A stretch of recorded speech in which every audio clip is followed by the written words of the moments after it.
In this episode of Trekking Through Compliance, we take up episode 5, The Enemy Within. Compliance, the final frontier. Tom Fox is the voyager of Trekking Through Compliance. His mission? To explore the original series and seek out and share what it can teach you about compliance. Here's your host, Tom Fox.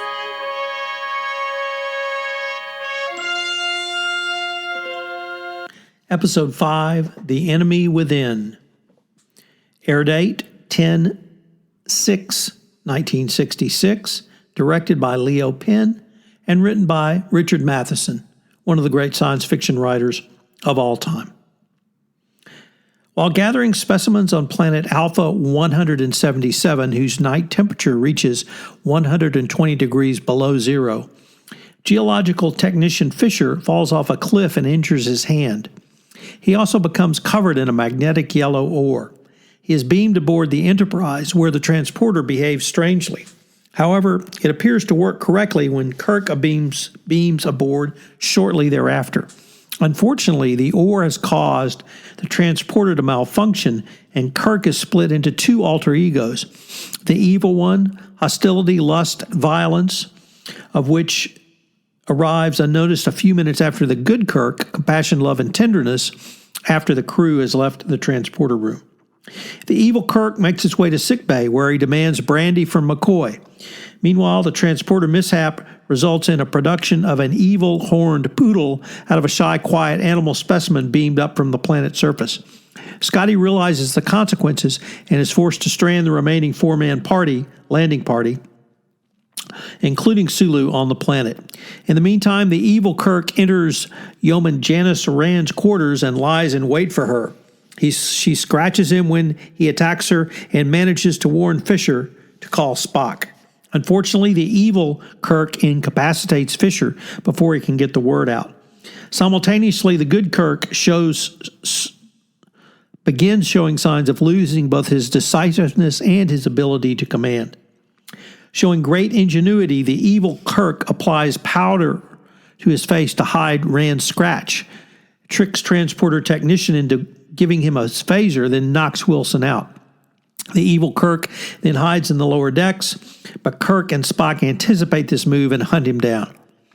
Spock identifies the evil Kirk and gives him a nerve pinch, but it is not all that obvious what to do with him when he awakens. The eminent Scotty finds the transporter ionizer is destroyed and will take a week to repair. However, this seems too long to wait, as the evil Kirk is exhibiting decreased constitution and appears to be in danger of dying. Spock and Scotty rig the transporter to run off the impulse engines and successfully recombine the dog creature. Unfortunately, the strain of the recombination proves fatal to the pooch. When the good Kirk tries to bring the evil Kirk to the transporter room, he is overpowered, and the evil Kirk goes to the bridge and orders the Enterprise to leave orbit. But the good Kirk follows him there, and eventually Kirk is returned to normal when the transporter is modified and he is fused back from two parts into one, bringing himself back together, literally. The landing party is also beamed back while suffering from frostbite, but nothing worse. This episode is typically seen as a story of retelling of Dr. Jekyll and Mr. Hyde. The Enemy Within is the duality of man, and indeed the episode's writer, the great science fiction writer Richard Matheson, said it was inspired by Stevenson's work, Dr. Jekyll and Mr. Hyde. But this is a really troubling episode, and the troubling part is around the Me Too interpretation that you will get rewatching this episode. Yeoman Rand is attacked by the captain, and then she's interrogated by Bones and Spock in a way that was certainly appropriate for the 60s, but it really shows how far we have come with Me Too, and that you really need to be able to thoughtfully and with dignity talk to people who have sexual harassment or sexual discrimination claims against them. So I would urge you to rewatch this episode, perhaps re-listen to the podcast with an eye towards that issue. The episode has a full written score, which is only one of a very small group of episodes, and it is the first instance of the Vulcan neck or nerve pinch. And Leonard Nimoy came up with that, and it has certainly become one of the most ubiquitous tools in all of Star Trek. The episode itself is generally recognized as one of the top 15 episodes of the original series. Several organizations have put it in their top 10 for the original series. So rewatch this episode, take a look at it with the lens of 2022, and I think you'll see a lot of different things than perhaps you saw in the original viewing. So, what are some of the compliance lessons to be learned from this episode? Lesson number 1 is a lesson that we looked at in the prior episode because it really goes to the leadership style and the leadership ability of Captain James T. Kirk.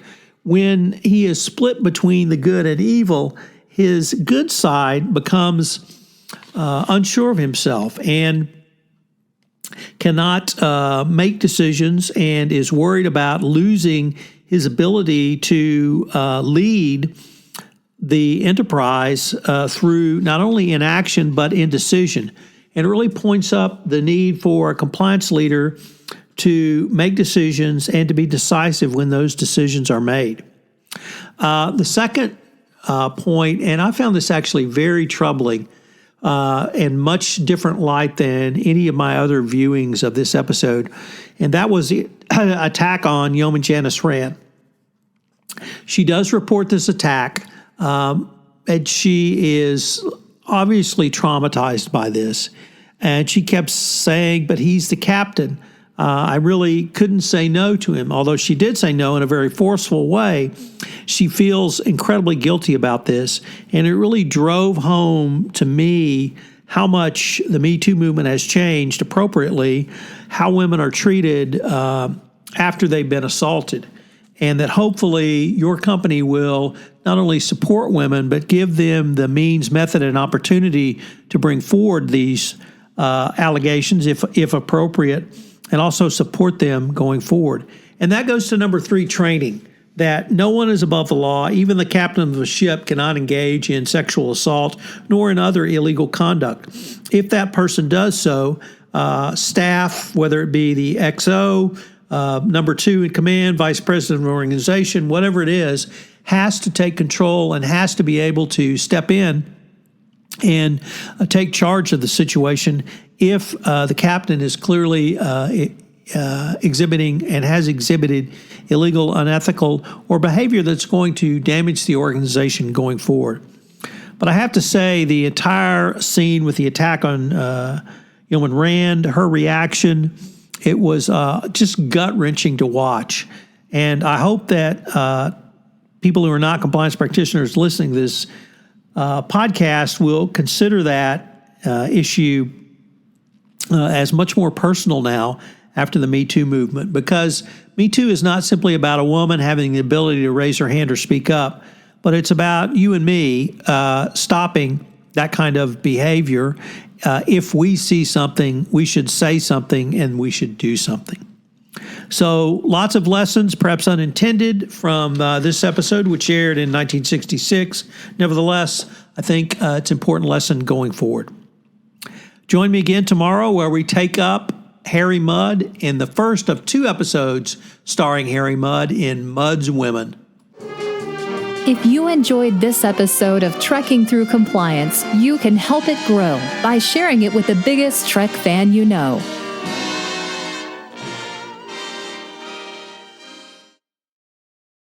This podcast is a part of the C-Suite Radio Network. For more top business podcasts, visit c-suiteradio.com.